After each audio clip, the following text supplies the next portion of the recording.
Welcome back to Storytime with Andy. This is The One Thing by Gary Keller. Now we're focusing on Section 1, Part 1, and Chapter 4. Let's get right into it. Quote, "It ain't what you think you don't know that gets you in trouble. It's what you know for sure that just ain't so." Unquote. Mark Twain. In 2003, Merriam-Webster began analyzing searches on their online dictionary to determine the word of the year. The idea was that since online searches for words reveal whatever is on our collective minds, then the most searched for word would capture the spirit of the times. The debut winner delivered. On the heels of the invasion of Iraq, it seems everyone wanted to know what democracy really meant. The next year, blog, a little made-up word that described a new way to communicate, topped the list. After all, the political scandals of 2005, integrity earned top honors. Then, in 2006, Merriam-Webster added a twist. Site visitors could nominate candidates and subsequently vote on the word of the year. You could say it was an effort to instill a quantitative exercise with qualitative feedback, or you could just call it good marketing. The winner by a 5-1 landslide was truthiness, a word comedian Stephen Colbert coined as truth that comes from the gut, not from books, on the debut episode of his Comedy Central show, The Colbert Report. In an information age driven by round-the-clock news, ranting talk radio, and editorless blogging, truthiness captures all the incidental, accidental, and even intentional falsehoods that sound just truthy enough for us to accept as true. The problem is we tend to act on what we believe even when what we believe isn't anything we should. As a result, buying into the one thing becomes difficult because we've unfortunately bought into too many others. And more often than not, those other things muddle our thinking, misguide our actions, and sidetrack our success. Life is too short to chase unicorns. It's too precious to rely on a rabbit's foot. The real solutions we seek are almost always hiding in plain sight. Unfortunately, they've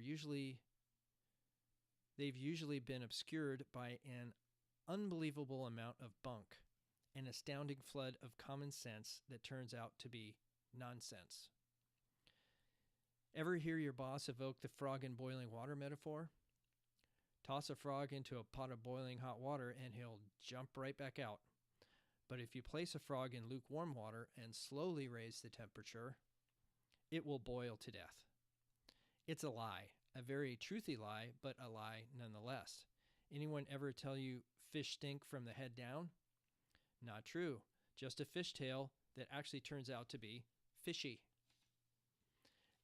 Ever hear about how the explorer Cortez burned his ships on arriving at the Americas to motivate his men?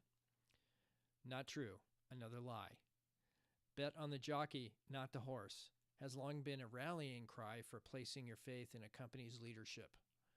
However, as a betting strategy, this maxim will put you on the fast track to the pauper's house, which makes you wonder how it ever became a maxim at all. Over time, myths and mistruths get thrown around so often that eventually feel familiar and start to sound like truth. Then we start basing important decisions on them.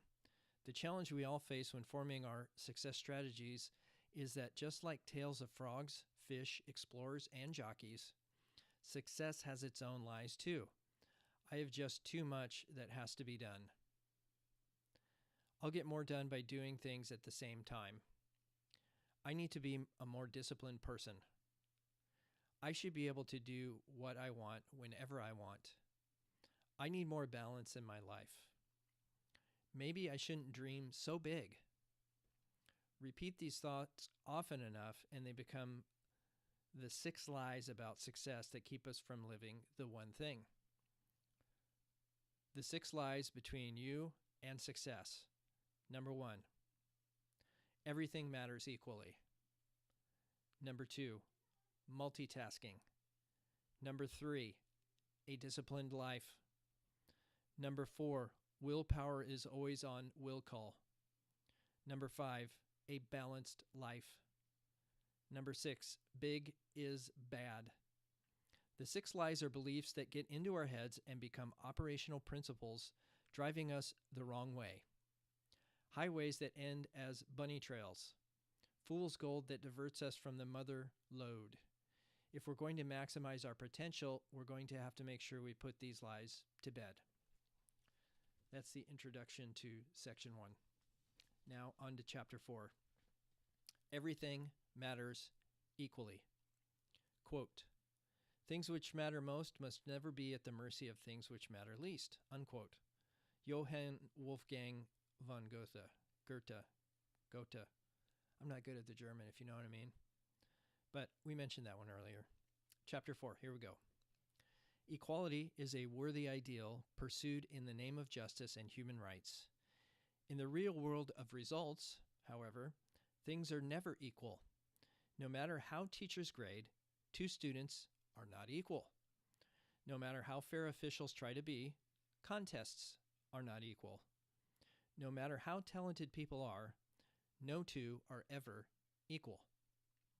A dime equals 10 cents, and people must absolutely be treated fairly.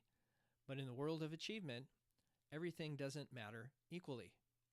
Equality is a lie. Understanding this is the basis of all great decisions.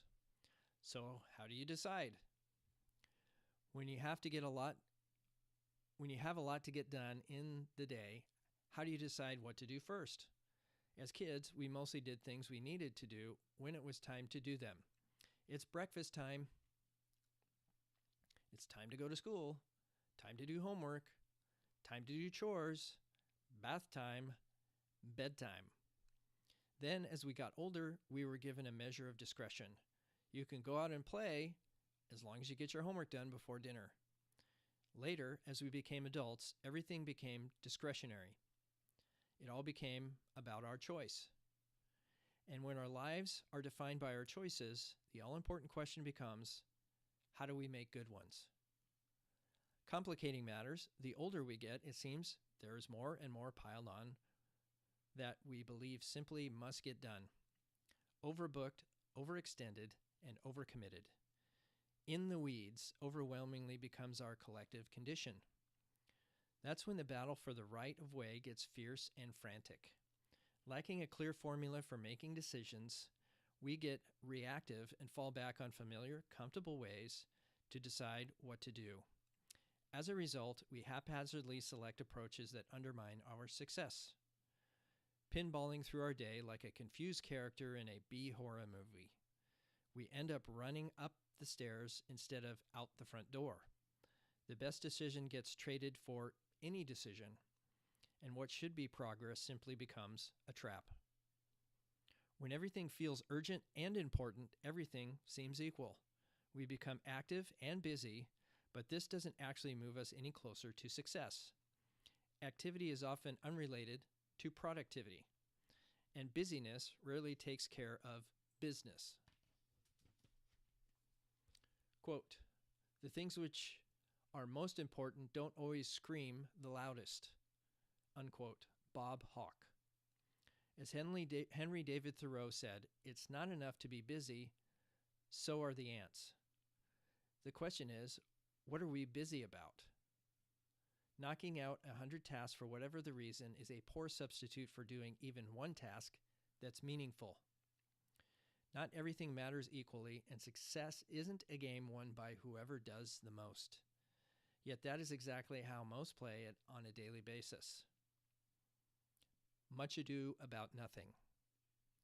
To-do lists are a staple of the time management and success industry. With our wants and others' wishes flying at us right and left, we impulsively jot them down on scraps of paper in moments of clarity or build them methodically on printed notepads. Time planners reserve valuable space for daily, weekly, and monthly task lists. Apps abound for taking to-dos. Mobile and software programs code them right into our menus. It seems that everywhere we turn, we're encouraged to make lists. And though lists are invaluable, they have a dark side. While to-do serves as a useful collection of our best intentions, they also tyrannize us with trivial, unimportant stuff that we feel obligated to get done because it's on our list, which is why most of us have a love-hate relationship with our to-dos. If allowed, they set our priorities the same way an inbox can dictate our day. Most inboxes overflow with unimportant emails masquerading as priorities. Tackling these tasks in the order we receive them is behaving as if the squeaky wheel immediately deserves the grease. But as Australian Prime Minister Bob Hawke duly noted, the things which matter are most important don't always scream the loudest. Achievers operate differently. They have an eye for the essential.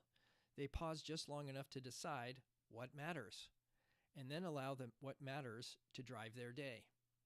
Achievers do sooner what others plan to do later and defer, perhaps indefinitely, what others do sooner.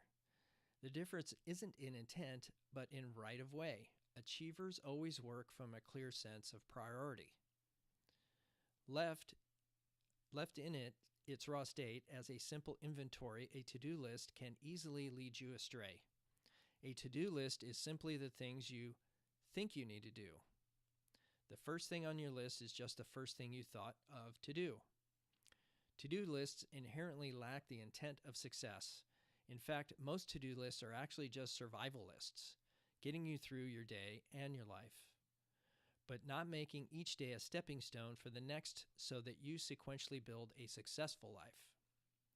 Long hours spent checking off a to-do list and ending the day with a full trash can and a clean desk are not virtuous and have nothing to do with success. Instead of a to-do list, you need a success list.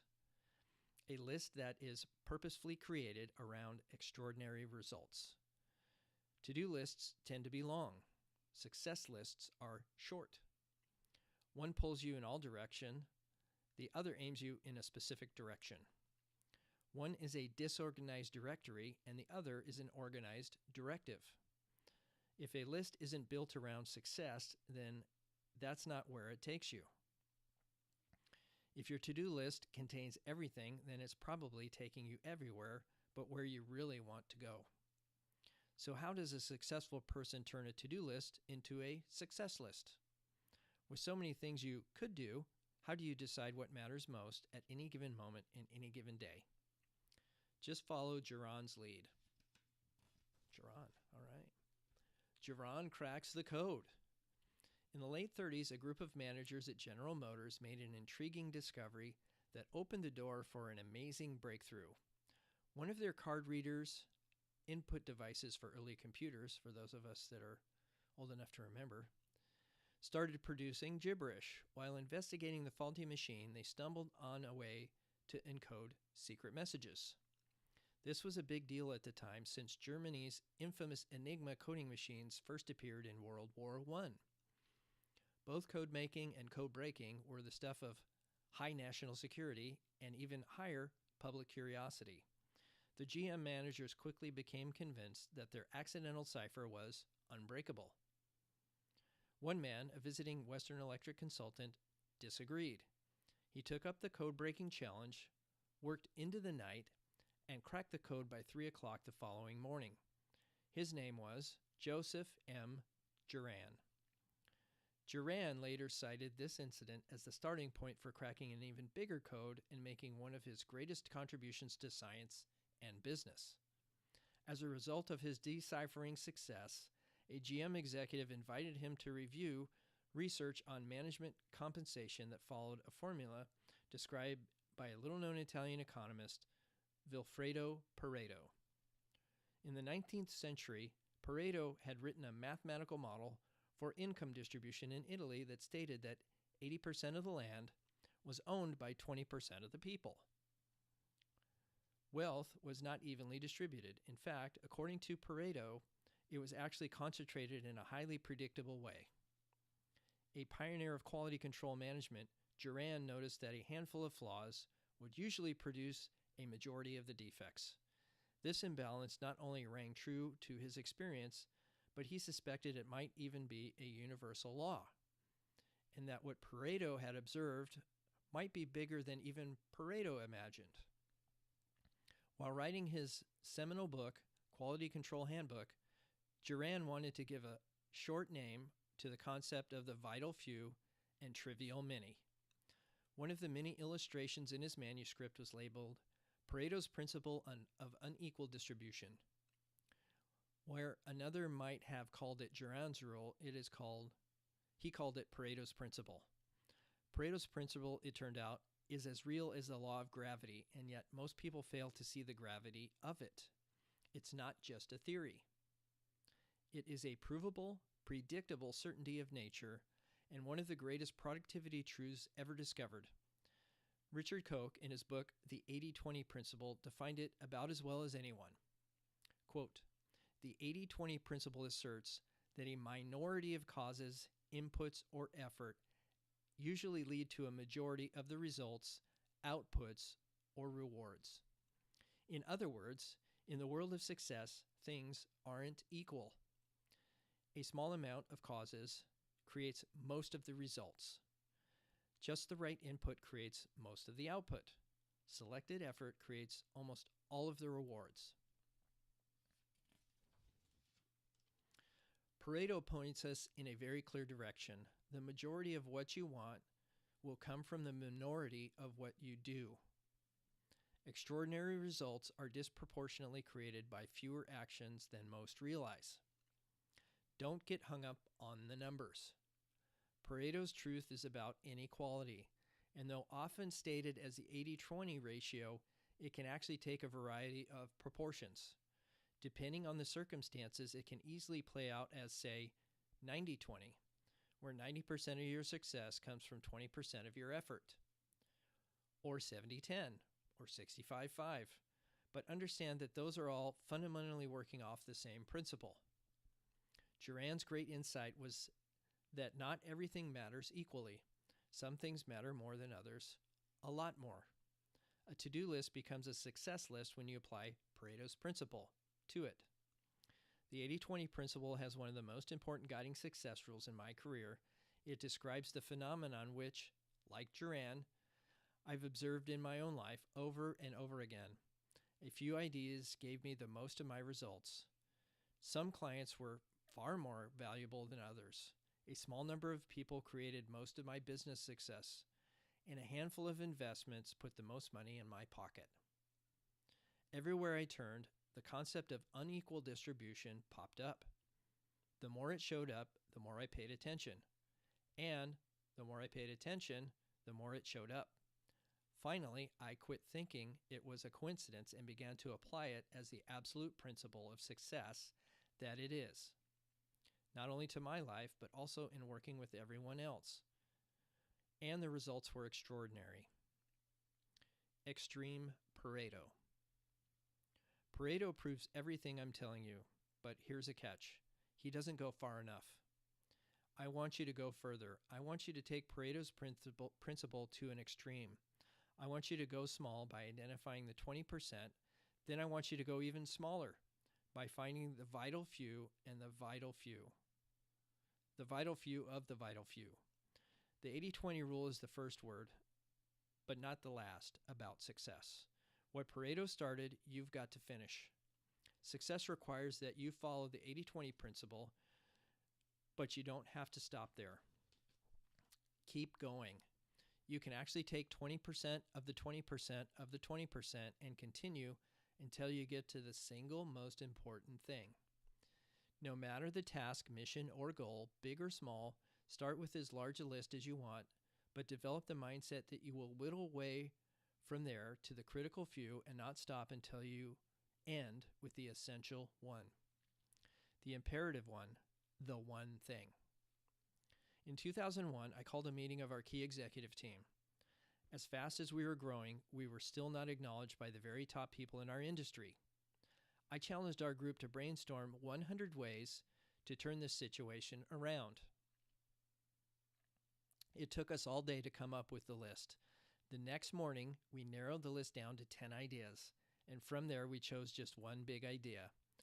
The one that we decided on was that I would write a book on how to become an elite performer in our industry.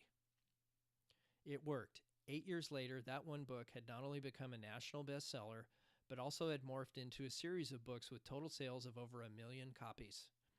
In an industry of about 1 million people, one thing changed our image forever. Now, again, stop and do the math. One idea out of 100. That is Pareto to the extreme. That's thinking big, but going very small. That's applying the one thing to a business challenge in truly powerful way. But this doesn't just apply to business. On my 40th birthday, I started taking guitar lessons and quickly discovered I can only give 20 minutes a day to practice. This wasn't much, so I knew I had to narrow down what I learned. I asked my friend Eric Johnson, one of the greatest guitarists ever, for advice. Eric said that if I could do only one thing, then I should practice my scales. So I took his advice and chose the minor blues scale. What I discovered was that if I learned that scale, then I could play many of the solos of great classic rock guitarists, from Eric Clapton to Billy Gibbons, and maybe someday even Eric Johnson. That scale became my one thing for the guitar, and it unlocked the world of rock and roll for me. The inequality of effort for results is everywhere in your life, if you will simply look for it. And if you apply this principle, it will unlock the success you seek in anything that matters to you. There will always be just a few things that matter more than the rest, and out of those, one will matter most. Internalizing this concept is like being handed a magic compass. Whenever you feel lost or lacking direction, you can pull it out to remind yourself to discover what matters most. Big ideas. Number 1, go small. Don't focus on being busy, focus on being productive. Allow what matters most to drive your day. Number 2, go extreme. Once you've figured out what actually matters, keep asking what matters most until there is only one thing left. That core activity goes at the top of your success list. Number 3, say no. Whether you say later or never, the point is to say not now to anything else you could do until your most important work is done. Number 4, don't get trapped in the checkoff game. If we believe things don't matter equally, we must act accordingly.